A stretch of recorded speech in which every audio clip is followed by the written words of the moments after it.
મંદહાસરુचिराननाम्बुजं पूजितं सुरनरोत्तमैर्मुदा धर्मनंदनमहं विचिन्तये। बोलो स्वामीनारायण भगवाननी जय। श्री हरिकृष्ण महाराजनी जय। केम छो बधा? सरस। सवारे नावानी केवीक मजा आवी?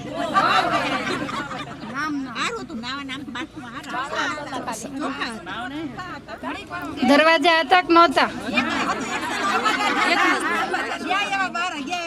સરસ। મેં તમને પહેલા દિવસે કીધું ને કે એનું જ નામ જાત્રા કહેવાય। જ્યાં જઈએ ત્યાં બધી એટેચની ને એવી વ્યવસ્થા હોય તો એને જાત્રા ન કહેવાય, એને ઘર કહેવાય। એટલે યાત્રામાં નીકળ્યા હોઈએ તો એની યાદી આ જ છે કે મદુરાઈ ગયા હતા તો કે આ ક્યાંય સ્નાન કરવાનું નહોતું મળ્યું તે અમે પછી પાર્કિંગમાં નાયા, પણ દર્શન આપણને સરસ થયા। એમાંય અત્યારે સુંદરરાજ ભગવાનના દર્શન તો એકદમ અમને ક્યારેય આટલા બધા નથી થયા। જાઓ નીકળો, આવ્યા નીકળો, પણ સરસ ઊભા રહી અને બધાને દર્શન થયા। તો આપણે છેલ્લી જે સભા હતી એમાં વાત કરી હતી નાસિકની। ત્યાર પછી આપણે ક્યાં ગયા? નાસિકથી આપણે ક્યાં ગયા? પંઢરપુર ગયા, બરાબર। તો પંઢરપુરની અંદર મુખ્ય દર્શન આપણે કોના કર્યા? વિઠ્ઠલનાથ ભગવાનના। આમ તમે જોવો તો પંઢરપુર છે એ ભગવાનના ભક્તોની ભૂમિ કહેવાય। અત્યારે એવો કોઈ ઉત્સવનો કે એવો કોઈ સમય નહોતો, નહીતર તમે પંઢરપુરની અંદર જોવો તો કીડિયારાની જેમ તમને માથે સફેદ ટોપીઓ દેખાય। કારણ કે મહારાષ્ટ્રના કોઈ મુખ્ય જો દેવ હોય, ઉપાસ્ય ભગવાન હોય તો એ ભગવાન વિઠ્ઠલનાથ છે। અને વિઠ્ઠલનાથ એટલે ભગવાન શ્રી કૃષ્ણનું સ્વરૂપ। તમે જોજો અહીંયા દક્ષિણમાં તમે આવશો તો જ્યાં તમે જોશો ત્યાં તમને ભગવાન વિષ્ણુ એના દર્શન થશે। નામ બધાના અલગ અલગ હોય પણ એ સ્વરૂપ વિષ્ણુ ભગવાનનું જ છે। તમે જે રસ્તે બેઠા છો ને એ જ રસ્તા ઉપરથી ચાલી અને આપણા ઈષ્ટદેવ ભગવાન નીલકંઠ વર્ણી સુંદરરાજ ભગવાનના દર્શન કરવા માટે ગયેલા। અમે આગળ ઊભા રહીને દર્શન કરતા તો એવો વિચાર થતો કે આપણે કેમ આમ ઊંચા થઈએ છીએ, એમ નીલકંઠ વર્ણી પણ એવી જ રીતે દર્શન કરતા હશે। એટલે આપણે જ્યાં જ્યાં નીકળ્યા છીએ એ બધી ભગવાનની ચરણ રજથી પાવન થયેલી પૃથ્વી છે। ભગવાને આપણને કૃપા કરીને જ્યારે મોંઘો મનુષ્યનો જન્મ આપ્યો હોય તો અત્યારે તો ભગવાનની બહુ આપણા ઉપર કૃપા છે। જૂના જમાનામાં એવું હતું કે નાનપણથી ભણવા ગણવાનું તો કાંઈ ખાસ હોય નહીં, કદાચ 4-5 ભણ્યા હોય પછી સીધા ધંધે કહેતા ખેતીવાડીમાં કે એમ લાગી જાય। મોટા થાય, પરણે, છોકરાઓ મોટા કરે, 4-5 બહેનો હોય એના બધા એના વ્યવહાર કરે ને આમ નામ કરતા 50-60 વર્ષની ઉંમર થઈ જાય। પછી છોકરાઓને જમીન ને ઘર ને બધું વેચી અને પછી નિવૃત્ત થાય। અને નિવૃત્ત થાય પછી ગામમાંથી વર્ષે 2 વર્ષે અમુક ગામમાં 5 વર્ષે સંઘ નીકળતો હોય કે ચાલે, ત્યારે વાહન તો હતા નહીં તો ક્યાં જવું છે તો કે દ્વારકા જવું છે। એટલે પછી દાદાને એમ થાય કે પગ થોડા ખારા છે, માજી હોય તેને એમ થાય તો છોકરાઓને પૂછે કે આખી જિંદગી કાંઈ કર્યું નથી તો તમે કહેતા હો તો અમે દ્વારકા જઈએ। અને પછી દ્વારકા જવા નીકળે અને એ દ્વારકા જાય તે ગામ વળાવવા જાય। દ્વારકાથી ગોમતી નાઈને દ્વારકાધીશને મળીને પાછા આવે ત્યારે આખું ગામ વાજતે ગાજતે પાદર હામૈયા લઈને જાય। એટલો યાત્રાનો મહિમા હતો।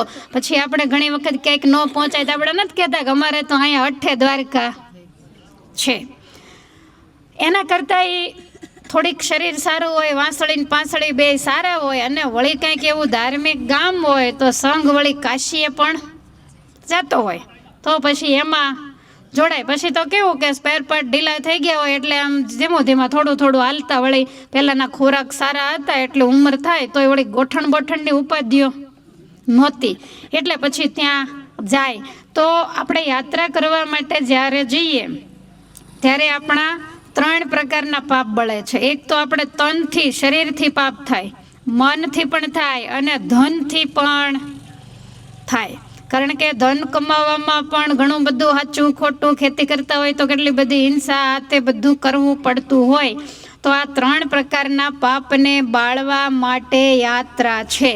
તો પહેલાં તો તમે રૂપિયા ખર્ચીને જાઓ, પછી જે મંદિરે જાઓ, મારે તમને કહેવાનું રહી ગયું કે કોઈ પણ દેવ મંદિરે આપણે જ્યારે ગયા હોઈએ તો મંદિરની અંદર તો આપણે જે કાંઈ નાખતા હોઈએ નાખીએ, પણ એ મંદિરનો જે ગેટ હોય ને ત્યાં કોઈ ગરીબ લોકો બેઠા હોય, ભિક્ષુકો બેઠા હોય, અથવા તો દક્ષિણમાં એવું આપણને થોડુંક ઓછું જોવા મળે, ઉત્તરમાં વધારે જોવા મળે, એમાં ગોકુળ મથુરા વગેરે જાઓ તો ત્યાંના જે ભૂદેવો હોય તો એ બધાય કોઈ તમને ખબર કોઈ ભૂદેવ સાધુ ન હોય, એ બધા ગ્રસ્ત જ હોય.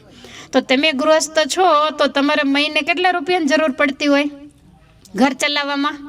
તો એને ન પડતી હોય? મેં ઘણાનું સાંભળ્યું છે, કારણ કે અમે વર્ષોથી આ કામ કરીએ છીએ, તો એવું કહેતા હોય. અને ઘણા ભૂદેવો કંઈક કહેતા હોય કે ભાઈ આમ કરો કે આમ આપો, કંઈ આટલા મૂકો દેવ પાસે. તો બહાર આવીને વાતું કરે કે એની કરતાં કમાવા જતા હોય. તો જો આ તમે વિચારો કે જેટલા તીર્થોની અંદર પૂજારીઓ છે, પછી બીજી સેવા કરનારા કોઈ ભૂદેવો છે, તો એ બધા કમાવા જશે, તો પછી તમે તમારા છોકરાઓ દેવની સેવા કરવા જશો? આ મંદિરો, આપણી હિન્દુ સંસ્કૃતિનું જતન બીજું કોણ કરશે?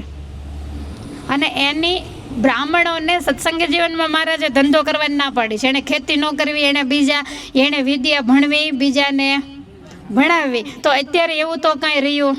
બ્રાહ્મણને એડમિશન નથી મળતા, બ્રાહ્મણને ગમે એટલી ટકાવારી હોય તો એને કાંઈ મળે છે? એને બધા બીજાને મળે, તો પછી બ્રાહ્મણોએ શું કરવું? એટલે ક્યારેય જો કોઈ તમારા ખિસ્સામાં હાથ નાખીને લઈ જતા નથી. તમને શ્રદ્ધા અને વિશ્વાસ હોય તો તમારે એને દેવું, અને નહીતર ત્યાંથી આપણે નીકળી જાવ. બ્રાહ્મણની કે કોઈ ભિક્ષુકની નિંદા તીર્થમાં જઈને કરે તો અન્ય ક્ષેત્રે કૃતમ પાપમ વજ્રલેપો ભવિષ્યતિ. અરે તીર્થક્ષેત્રે વિનશ્યતિ, અને તીર્થક્ષેત્રે કૃતમ પાપમ વજ્રલેપો ભવિષ્યતિ. તમે લોખંડ ઓગાળી અને એનો રસ ગમે એની અંદર ડાળીને એની અંદર એક ખીલી મૂકો ને તો એ ભેગી ઓગળી જાય, પછી કોઈ દિવસ જુદી પડે નહીં. એટલે તીર્થમાં જઈને તમારે કોઈને પગે ન લાગવું હોય તો કાંઈ નહીં, પણ ક્યારેય કોઈ માગવાવાળા બેઠા હોય એની નિંદા આપણે કરવી નહીં. તમને એવું કીધું હોય કે એક તપેલી લઈને મંદિરના દરવાજે બેસો, તમે બેસો? આપણે પંપા સરોવર ગયા ત્યારે રિક્ષાવાળાએ આપણને 400-450 રૂપિયા કીધેલા. એટલે પછી અમે એમને તોડ કર્યો કે આટલા બધા ન હોય.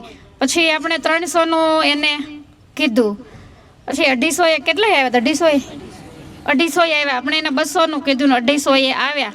પછી હું એમને પૂછતી હતી, મને કે માતાજી પાય પડું, તમને પગે લાગું, હું ડબલ ગ્રેજ્યુએટ થયેલો માણસ છું, અને છતાંય આજે હું ઓટો ચલાવું છું. તો તમે મારી મજબૂરી સામે જુઓ, મારે નાના બચ્ચાઓ ઘરે છે, મારા મા બાપ છે, અને આજે 7 દિવસથી મને ફેરો નથી મળ્યો. અત્યારે ઓફ સિઝન છે, તો આજે તમે 7મા દિવસે મને મળ્યા છો, તો મારા અઠવાડિયાના 200 રૂપિયા ન થાય. એટલે મેં એમને એવું કીધું કે તું માપે રાખ, કારણ કે અમારી યાત્રામાં આવ્યા છે બધા સાધારણ છે, બિચારા કોઈ શ્રીમંત નથી. ત્યારે મને એણે કીધું કે હું શ્રીમંત હોઉં તો હું ઓટો ચલાવતો હોઉં? અમ્મા, તમારા ઉપર જ અમારી આજીવિકા છે. તો તમને ખબર છે મહારાજે શિક્ષાપત્રીમાં શું લખ્યું? અમારા આશ્રિતે દીન જનને વિશે દયાવાન થાવું. અને કોઈ પણ શ્રીમંત હોય યાત્રાની અંદર જાય તો એને ત્યાંના સાધુ હોય, બ્રાહ્મણ હોય, ભિક્ષુકો હોય, ભંડારા થતા હોય તો એમને અન્ન, વસ્ત્ર વગેરેનું દાન દેવું. તો મહારાજની આજ્ઞા છે. અને આપણા ઈષ્ટદેવનો કેવો સ્વભાવ છે? કોઈને દુખ્યો રે દેખી ન ખમાય, દયા આણી રે અતિ આકળા થાય. એને એના પ્રારબ્ધ અને એની લાચારી છે એ જ માંગવા માટે બેસાડતા હોય. એટલે તમે દેજો એવો મારો કોઈ દુરાગ્રહ નથી, પણ એની નિંદા ક્યારેય પણ ન કરવી. તીર્થની, બ્રાહ્મણની અમુક જગ્યાએ એવું હોય કે ક્યાંય નદી હોય કે કુંડ હોય તો લાખો યાત્રિકો આવતા હોય, તો પાણી થોડુંક ડોળું હોય, ગંદુ હોય, આપણે નાવું હોય તો નહીં, નહીંતર માથે ચડાવીને નીકળી જઈએ, પણ એની નિંદા કરાય નહીં. કારણ કે યાત્રા હોય ત્યારે અમુક જગ્યાએ જળમાં મળ નથી હોતા, અને આપણને યોગ્ય લાગે તો આપણે સ્નાન કરીએ, પણ ક્યારેય તીર્થની નિંદા કરવી નહીં. એટલે મારે તમને આ વસ્તુ હંમેશા પહેલા દિવસે કહેવી પડે, પણ થોડુંક મોડું થઈ ગયું. એટલે તમને યોગ્ય લાગે. જો અમારો નિયમ હું તમને કહું કે લગભગ આ બધા પરોક્ષના મંદિરો છે એ લગભગ સરકારના હવાલે હોય છે. આપણે એવું કહીએ ને કે આના રિનોવેશન કેમ નથી કરતા, બધું આમને આમ, પણ કોઈના હાથમાં જ નથી તો રિનોવેશન ક્યાંથી કરે? એટલે સરકારને હવાલે હોય. પછી જે પૂજારીઓ હોય કે જેટલા બ્રાહ્મણો કે જે કાંઈ હોય તો એ બધાને અમુક અમુક પગાર હોય. તો તમે જુઓ તો આપણે અમુક સ્થાનમાં નોકરી કરતા હોય ને ઓછો પગાર હોય તો પછી થોડુંક કરપ્શન કરીને કંઈક ભેગું તો કરવું જ પડતું હોય. તો બિચારા કોઈક સાઈડમાં કંઈક રાજી થઈને આપતા હોય તો એ લઈ અને એનું ઘર ચલાવતા હોય. એટલે અમારો વર્ષોથી એવો નિયમ છે કે પૈસા ગલ્લા પેટીમાં નહીં પધરાવતા, પૂજારીને જ દેવા. ગલ્લા પેટીમાં પધરાવશો એ તો ખબર નથી આપણને શું થશે, રિનોવેશન તો કાંઈ થતા નથી. અને તમે ત્યાં પૂજારીના હાથમાં દેશો એ બ્રાહ્મણના છોકરાના મોઢામાં જશે, એની કાંઈક આજીવિકામાં ઉપયોગમાં ક્યાંક કામ લાગશે. કાલે આપણે મેલકોટાથી નીકળ્યા તો અમે ગઈ વખતે ગાઈડ લઈ ગયા હતા, બ્રાહ્મણ છે. તો આ વખતે આપણે પછી ગાઈડની કાંઈ જરૂર નહોતી એટલે ન લીધા. તો એમને ખબર પડી એટલે તરત આવ્યા અને મને કહે માતાજી મારે છોકરીના લગ્ન છે. મેં પછી એક બાજુ, કારણ કે તમે હાજરીમાં તો તમને એમ થાય કે આને કઈ રૂપિયાની કિંમત જ નહીં, હાઈલા આવ્યા જેને તેને દીધે જ રાખે. મેં એને કીધું હું બસમાં બેસું અને આપણી બસ બરોબર દિવાલની નજીક ઉભેલી. મેં કીધું તું પાછળથી મારી બારી, હું પહેલે સોફે. પછી મેં તરત એને 1000 રૂપિયા કાઢીને આપ્યા કે ભાઈ બ્રાહ્મણ છે અને મહારાજે એનો ખૂબ મહિમા ગાયો છે, તો એ એની છોકરીના લગ્નમાં જ્યાં એને યોગ્ય લાગશે ત્યાં એ વાપરશે. એટલે આપણે ભગવાનના આશ્રિત છીએ તો આપણા ઈષ્ટદેવનું કાંઈક તો આપણામાં આવવું જોઈએ. અને ઠાકોરજીએ દીધું હોય તો જ દેવાનું છે, આપણે કાંઈ પરાયણે દેવાનું. અને કોઈ વ્યક્તિ અત્યાર સુધી એવો નીકળ્યો કે તમારા પર્સમાં તમે આમ કાઢવા ગયા ને હાથ નાખીને લઈ ગયો, કોઈ એવું ન કરે. બિચારા દેવની સેવા કરે છે. જો આપણા મંદિરોમાં સાધુ સંતો સેવા કરે છે તો એને બધા દેનાર જ છે જ ને. એ બધા નથી ગાડીઓમાં બેસીને ફરતા. એટલે તીર્થમાં જઈને ક્યારે દેવની, તીર્થની, મંદિરની, એના પૂજારીઓની, ત્યાં રહેનારી જનરલ પબ્લિકની એની નિંદા ક્યારેય પણ કરવી નહીં. તો તમને યાત્રાનું પૂરેપૂરું ફળ મળે. બાકી તમે કદાચ 30,000 ટિકિટ ને 50,000 બીજે વાપરી નાખો ને તોય તમને યાત્રાનું ફળ મળે નહીં. તો આપણે શું કરવા અહીંયા નીકળ્યા છીએ? પાપને ધોવા માટે. એટલે આપણે ધનથી જે કાંઈ પાપ થતા હોય, ધંધાઓમાં ક્યાંય પણ ખોટું બોલવું પડે ને. કોઈ પણ ધંધો હું માનું ત્યાં સુધી હાવ ખોટું બોલ્યા વગર તો થતો જ નથી. સાડીઓની દુકાન હોય ને પછી તો તમે બધા જાણીતા જુઓ, એટલે જઈને પેલો એવું પૂછે કે આ સાડીની કિંમત 1200 રૂપિયા છે. એટલે તમે શરૂઆત તો મને એમ છે લગભગ 600 થી જ કરતા હો. ખ્યાલ આવે છે? તમે 600 થી શરૂઆત કરો અને પછી એ છેલ્લા 1000 બોલે અને પછી તમે એમ કહો કે નહીં 1000 નહીં 900 રાખ, તો એવું કહે કે 900 એ તો મારા ઘરમાં નથી પડતી. એ તમને એમ કે ના મને 500 એ મળે તો તમે 600 દો, સાચું બોલજો. તો એને ખોટું તો ત્યાં બોલવું જ પડે. પણ મહારાજે પછી એનો દશાંશ વિશાંશ ભાગ એ આપણા પ્રાયશ્ચિત તરીકે મોકલ્યો છે. તો એ ધનની શુદ્ધિ આવા સ્થાનની અંદર આવીને દેવ મંદિરોમાં આપણે કાંઈ આપીએ, ગાયો હોય, બ્રાહ્મણો હોય, સાધુ સંતો ત્યાંના સ્થાયી હોય, તો કોઈ ગરીબ માણસો હોય તો એના માટે રૂપિયાનો યુઝ થાય તો એ આપણા ધનની શુદ્ધિ થાય યાત્રામાં.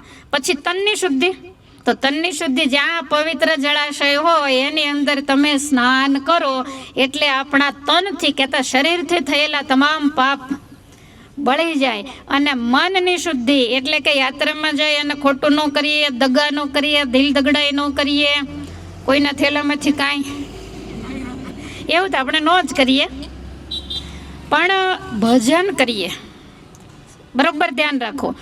મનની શુદ્ધિ તમે તમારા, જો તમે આજે સુંદરરાજ ભગવાનના ખોળે બેઠા છો, તમે તમારા ઘરે ખાટ ઉપર, સોફા ઉપર કે આસન ઉપર બેસી અને તમે એક માળા કરો તો એક જ માળાનું ફળ મળે. આજે આપણે પર્વતની કંદરામાં આવીને સુંદરરાજજીને ત્યાં બેઠા છીએ, તમે અહીંયા એક માળા કરો તો તમને 100 માળાનું પુણ્ય મળે. કારણ કે આપણે યાત્રા નિમિત્તે નીકળ્યા છીએ, આ પવિત્ર તીર્થ સ્થળ છે.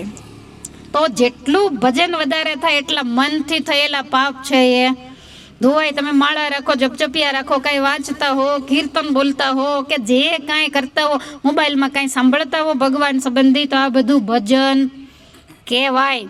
બાકી સોફામાં બેઠા નથી ને નસકોરા એવું નહીં. ઊંઘ આવે, ઊંઘવું પડે, શરીરને આરામ પણ આપવો પડે. પણ જ્યારે સમય હોય, આ લોકોનું તમારું કામ કેવું ખબર છે?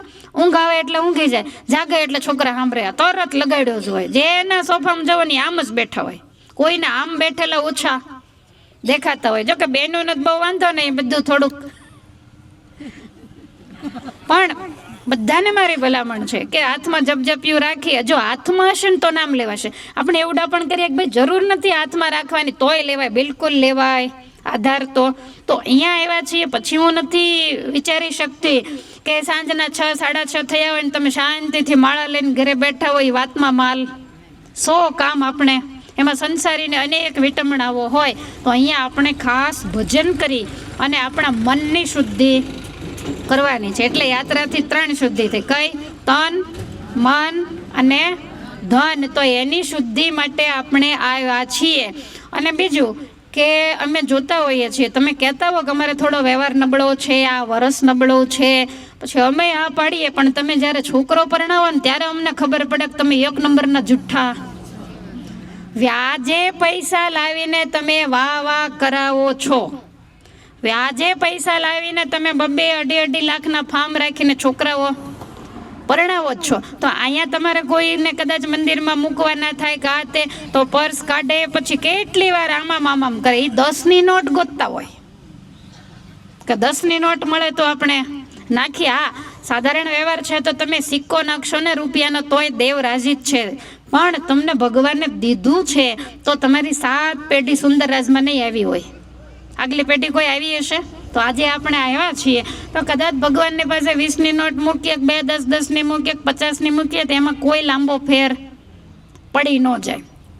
કેટલું છે એના કરતાં એનો જીવ કેવો છે એના ઉપર આધાર હોય. અને બીજું કે તમે દેવને 50 મૂકો કે રૂપિયા મૂકો, એમાં દેવને વધી ન જાય ને એને તમારા 50માં ઘટીએ ન જાય. પણ આ તો આપણા માટે આપણે, હા, ગરીબ માણસો એને તમે 5નો સિક્કો આપો તોય કાંઈ વાંધો, રૂપિયાનો સિક્કો આપો તોય બિચારા, એને હું નથી કહેતી કે તમે 10 આપજો કે 50 આપજો એમ.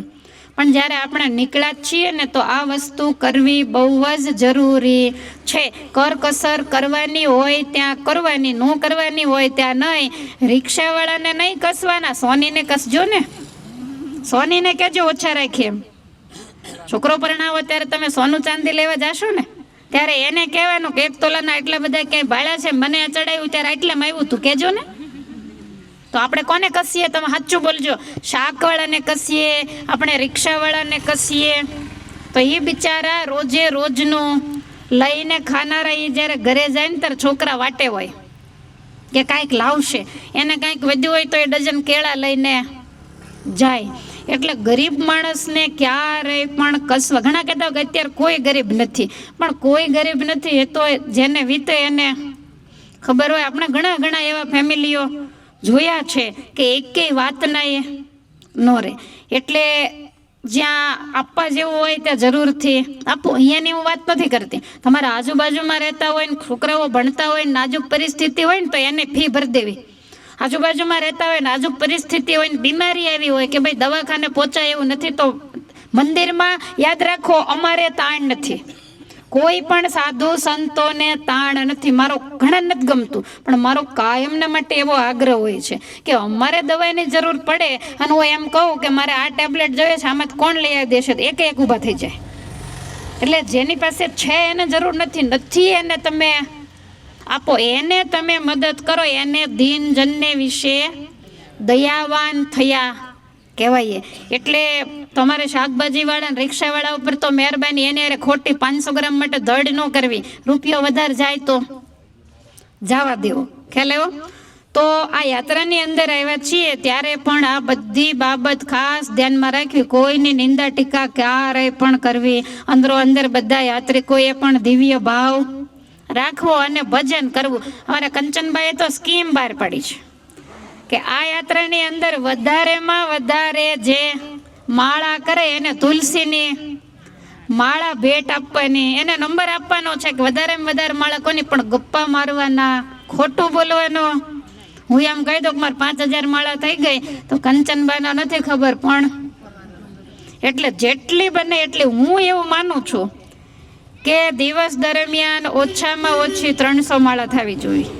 ઓછામાં ઓછી કેટલી થાય છે? દર્શન કરવા ગયા 300. તમે 2 મણકા નથી મૂકતા ને? સતત ચાલુ રાખ્યું એટલે અને સ્મરણ સતત ભજનનો અંગ હોય એને તો કાંઈ અસતું ન રહે, બીજા એમને ફાંફા માર્યા કરે. ઘણી વખત તમે નજારો જોતા હો ને એવું થાય, આંખો બંધ કરીને સીટમાં બેસીએ ને તો સહેજે ઝોલા આવી જાય. પણ નજારો જોતા જઈએ અને ભગવાનનું નામ હાથથી લેતા જઈએ એટલે બે કામ થાય. નહીતર કોઈ કેમ પૂછે કે મદુરાઈ શહેર છે કે ગામડું છે, આપણે તો એવા જ કાંઈ ન જ હોય કે નાસાગ્રે દ્રષ્ટિ રાખીને બેઠા હોઈએ. તો આપણે એમ કહીએ ખબર નથી ગામડું શહેર, તો આપણને કોક ગાંડા ગણે. એટલે જોવું પડે. પણ ભગવાન પણ ભેગા સંભાળજો. આવો મોકો પછી મહિનો તમને કોઈ છૂટા મૂકવાના. અત્યારે હરિકૃષ્ણ મહારાજે દયા કરી છે, તમને ઘરેથી છૂટા મૂક્યા છે તો જેટલું થાય એટલું ભજન ખાસ કરી લેજો. જો આ શરીરનું તો કેવું છે કે લપસ્યા ગોળો ભાંગી ગયો. આપણે ઘણી એવી મનોકામનાઓ કરી હતી, 4 ધામમાં જઈશું ને 5 ધામમાં જઈશું ને આમ જઈશું ને તેમ જઈશું. ચાલ્યા જતા હતા, પડ્યા તો ઢીચણે ગાદી ફાટી ગઈ. તો આપણે ઘણું એ વિચાર્યું હતું બીજી વાર ચપ્પૈયા હાલીને જાય ને તો જાવું, કામ ત્યાં થઈ ગયું. આ શરીરનો કોઈ ભરોસો નથી. નાના મોટા એ કોઈ કુદરત કાંઈ જોતી નથી. આ શરીર જ્યાં સુધી હાથમાં હોય ને ત્યાં સુધી ભજન ભક્તિ કરી લેવા. યુવાની હોય હાથમાં, અને હવે તમે બધા શીખી ગયા છો, થોડા થોડા રૂપિયા પોતાના કરીને રાખો જ છો. છોકરાઓ સારા હોય તો કોઈ પ્રશ્ન નથી, અને નહીતર પોતાનો હોય તો માગવા ન પડે. આવા કંઈક કામ હોય ત્યારે આપણે જાતે યાત્રાઓ વગેરે કરી શકીએ. એટલે આ યાત્રાની અંદર બધા ખૂબ ભજન કરજો, ખૂબ માળા કરજો. મોબાઈલ બધા પાસે છે, કથા સાંભળજો. એટલે હા, રોજે રોજ સાંજે માળા લખી લેવાની. અને જો તમે જ્યાં દર્શન કર્યા હોય થોડું ઘણું લખજો પાછા, કે નથી લખતા? જો કે કેમેરામાં રોજે રોજ આવી જાય એટલે તમારે કાંઈ લખવાનો પ્રશ્ન નથી. પણ બને ત્યાં સુધી એવું લખવાનો આગ્રહ રાખજો, જેથી કરીને આપણને ખ્યાલ રહે કે આપણે ક્યાં ક્યાં. ખાલી ગામના નામ યાદ રહે તોય ઘણું છે. ગામને ત્યાં જે હોય તે ભગવાનનું નામ યાદ રાખવાનું. તો આવી રીતે આપણે યાત્રા નાસિકની અંદર બધે દર્શન કર્યા, અને પછી આપણે ગયા પંઢરપુર. તો પંઢરપુરની અંદર ભગવાન વિઠ્ઠલનાથજી બિરાજમાન છે. પંઢરપુરની અંદર વિઠ્ઠલનાથ ભગવાનનું અવતરણ કેવી રીતે થયું એ કથા મેં તમને કેટલીય વાર કીધી છે. ત્યાંના ભક્ત હતા પુંડરીક, પણ એ પહેલા ભક્ત નહોતા. અને પંઢરપુરથી ચાલી, અને એ વખતે ગામનું નામ ગમે તે બીજું હશે, ત્યાંથી સંઘ જાતો તો કાશી. તો એ વખતે આ જે પુંડરીક હતા ને એના માતા પિતા બહુ વૃદ્ધ અવસ્થા વાળા, અને 2 આંખે પ્રજ્ઞાચક્ષુ હતા. 2માંથી એક એને દેખાતું.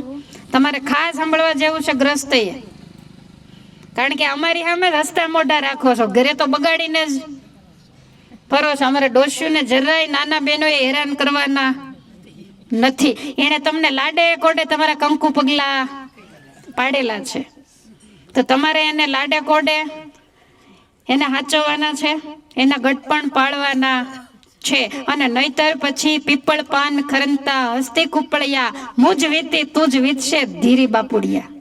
ધીરા રહ્યો, તમારો વારો એના કરતાંય વધારે અધોગતિ થશે.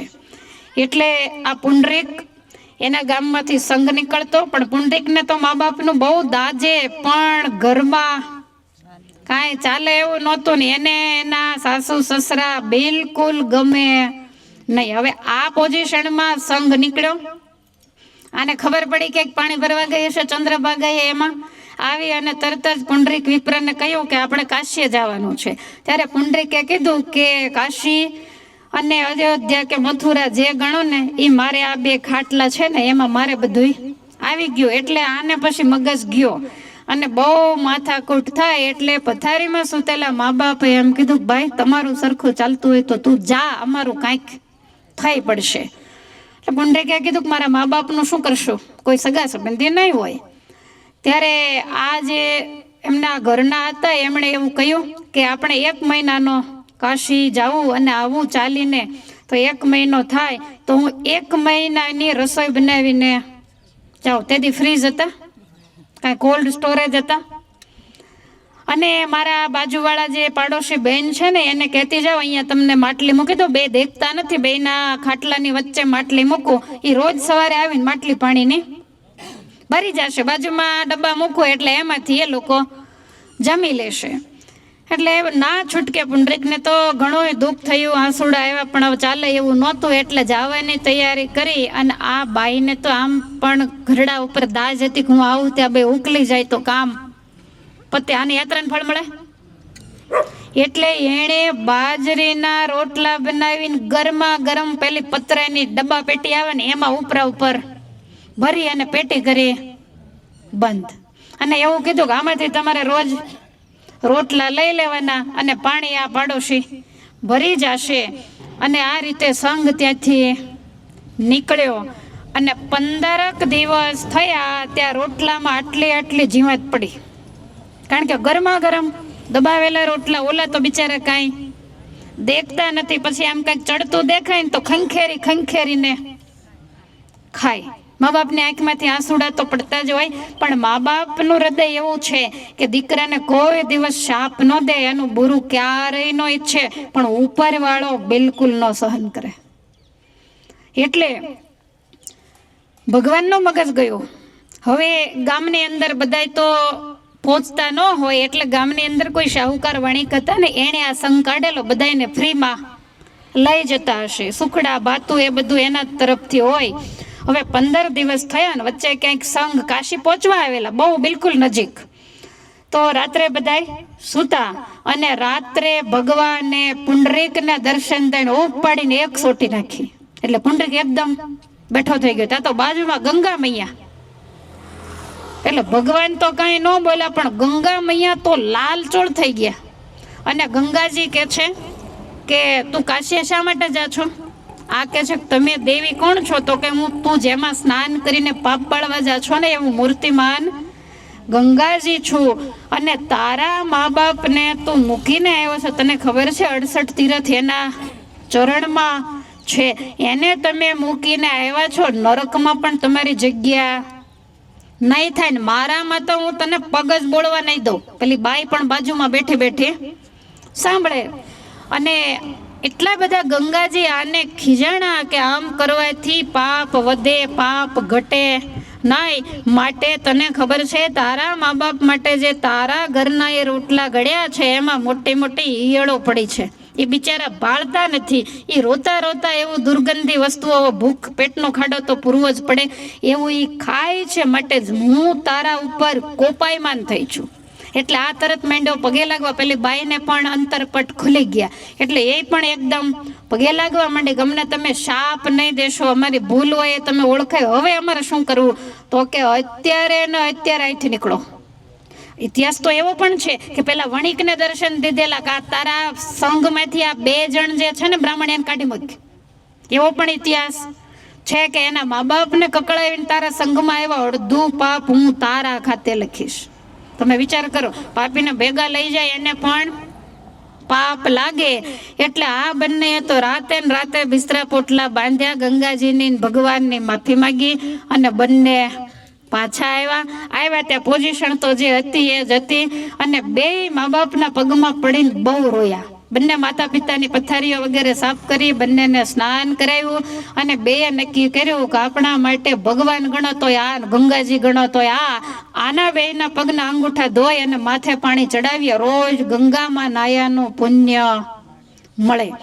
પછી તો બંને બહુ સારી રીતે મા બાપની સેવા કરતા. રોજ પેલી બાઈને તો અપરંપાર પસ્તાવો થાય કે આનો વાંક નતો, વાંક તો બધો મને નરકના કેળા પણ નહીં સંગ્રહે. રોજ માફી માંગે ને એટલી બધી. નાના બાળકને કોઈ સાચવે, 7 ખોટના દીકરાને એવી રીતે બંને મા બાપની સેવા કરે. શિયાળાનો સમય હશે, થોડોક તડકો ચડે ને પેલા ખબર છે ખાટલા ઉપર બેસીને સ્નાન કરતા. એટલે મા બાપને બેસાડી અને બંને સ્નાન કરાવે છે. અને એટલા બધા મા બાપની સેવામાં લીન થઈ ગયા છે ને એ વખતે ભગવાનથી રહેવાનું નહીં. અને એ વખતે ભગવાન નારાયણ એના આંગણામાં પ્રગટ થયા. અને ભગવાનને આમ જોયા તો ભગવાનને ચતુર્ભુજ સ્વરૂપે જોતા એને ખ્યાલ તો આવી ગયો કે આ ભગવાન છે.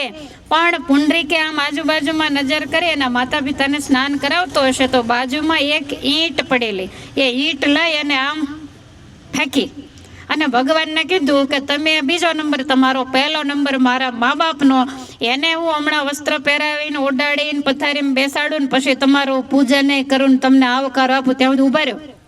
તમને ખબર છે વિઠ્ઠલનાથ? જૂના જમાનામાં બહેનોને એવી ટેવ હતી, હવે ફેશન આવી ગઈ, પાકેટ બાકેટ આવી ગયા, એટલે કોકની વાટે ઉભા હોય ને ત્યારે બે હાથ આમ કેડે દઈને, એટલે આનો મતલબ એવો થાય કે આપણે કોઈકની રાહ જોઈ રહ્યા છીએ.